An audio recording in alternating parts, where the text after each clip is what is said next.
Welcome to Streams in the Desert Readers. Today we are reading author's Bad News Day. Hey, take a seat and I'll tell you a story about some really bad news. My name is author Hankins, and the first 8 years of my life were nearly perfect until my parents told me some disturbing news that would change my life forever. But I tell you, the bad news, let me tell you about a typical perfect day in my life so you can see why I'm so upset about everything changing. Picture this. Every morning, my mom wakes me up by tickling the bottoms of my feet, making me jiggle and starting my day on a happy note. She would always take time to ask, "What did you dream about?" She laughs at the weird dreams and bites the bottom lip when I tell her about the scary ones. By the time I finish talking, I'm wide awake and ready to start my day. And it only gets better. The smell of hot maple syrup carries me eagerly downstairs, making my mouth full of water and my stomach growl. For breakfast, Dad makes these really cool animal-shaped pancakes, sometimes adding chocolate chips or blueberries. They are so delicious that I could eat them for the rest of my life. Dad, Mom, and I talk about the day ahead while we eat. And Dad always pretends to steal a pancake from my plate. "You don't look so hungry today, Arthur. Let me help you finish this," he says. On the drive to school, I choose the music we listen to, and Mom, Dad, and I sing along really loudly. Sometimes Mom and Dad will get a competition to see who can make up the goofiest words to the song. And at other times, Dad pretends to play many different instruments along the CD, a tambourine, guitar, piano, or flute. Mom usually joins in by playing percussion on the steering wheel. Over the years, I've learned to play my imaginary harmonica very well. And the day gets even better. After school, Dad and I toss the ball around until it's time for dinner. When it's raining or snowing, we still play outside. Sometimes together, although usually we stay and draw or put together a puzzle. Dad and I once built a 3-dimensional puzzle of the Egyptian pyramid. It took us almost a month, but it was awesome.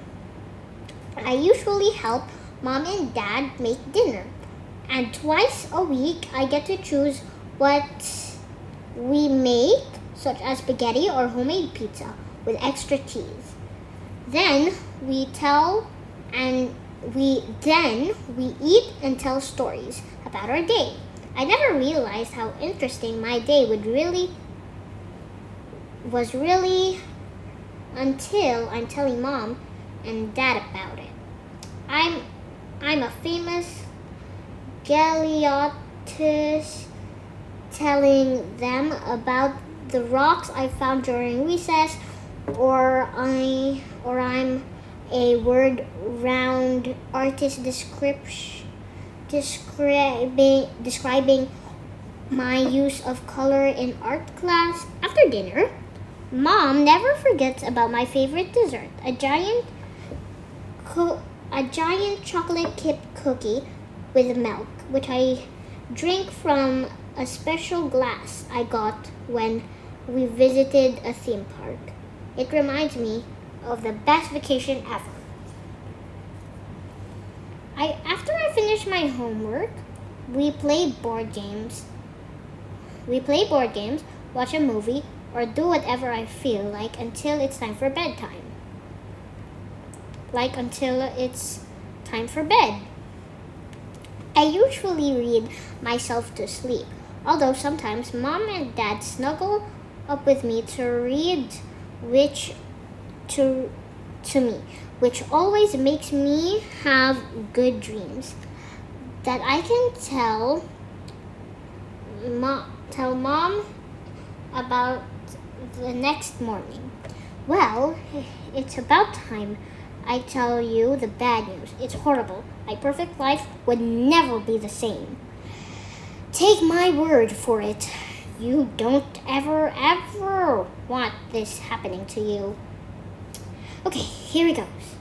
A few months ago, my parents told me that soon I'm going to have a little sister. Ugh. Now, can you see why I am so upset? This is going to ruin everything. For 8 years, I've been in the center of action. I haven't had to share my parents with anyone, not even a pet, and we've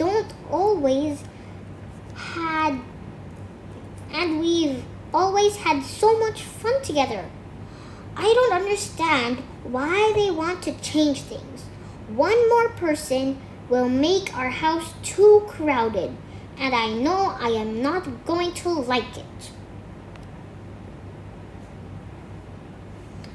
My friend Jeff got a baby sister last year. His dad and mom has never have time to play with him. They are always busy holding and playing with the baby and changing her smelly diapers. Yuck. That is so gross. He said they don't ever make him help with the diapers. Wait. He said they don't ever make him help with the diapers. But they do ask him to help out more around the house and to get them things when they are busy with the baby. He says he got used to it, but I don't think I'll ever get used to having to do more work. I mean, what is she going to have to do? I haven't even told you the most outrage part of the story. I will have to share my bedroom with the baby. Yup, heard me right. You heard me right. No more peace and quiet when I read at night or I play on weekends. And mom will probably tickle her feet in the morning instead of mine. I know mom won't have time to listen to my dreams anymore. My baby sister had better not to even think about using my special glass. No way. I told mom I don't want a baby sister. I'm happy with the way things are. But that didn't seem to matter. You love her, honey, and you'll get used to sharing your room, mom told me. You might even like the company, but I doubt it. Mom and dad shared moving my fortune around to make room for her crib. And I had to put some of my toys under the bed to make room for diapers and lotions. And all all this other baby stuff. It didn't even look like my room anymore. Today, Mom and Dad are coming home from the hospital with my new baby sister.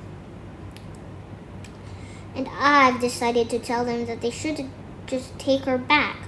I don't want to share my room. I don't want to share my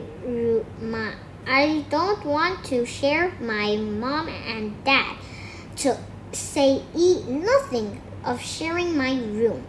Even grandma can't cheer me up. She's waiting while Dad goes to pick up Mom and the baby from the hospital.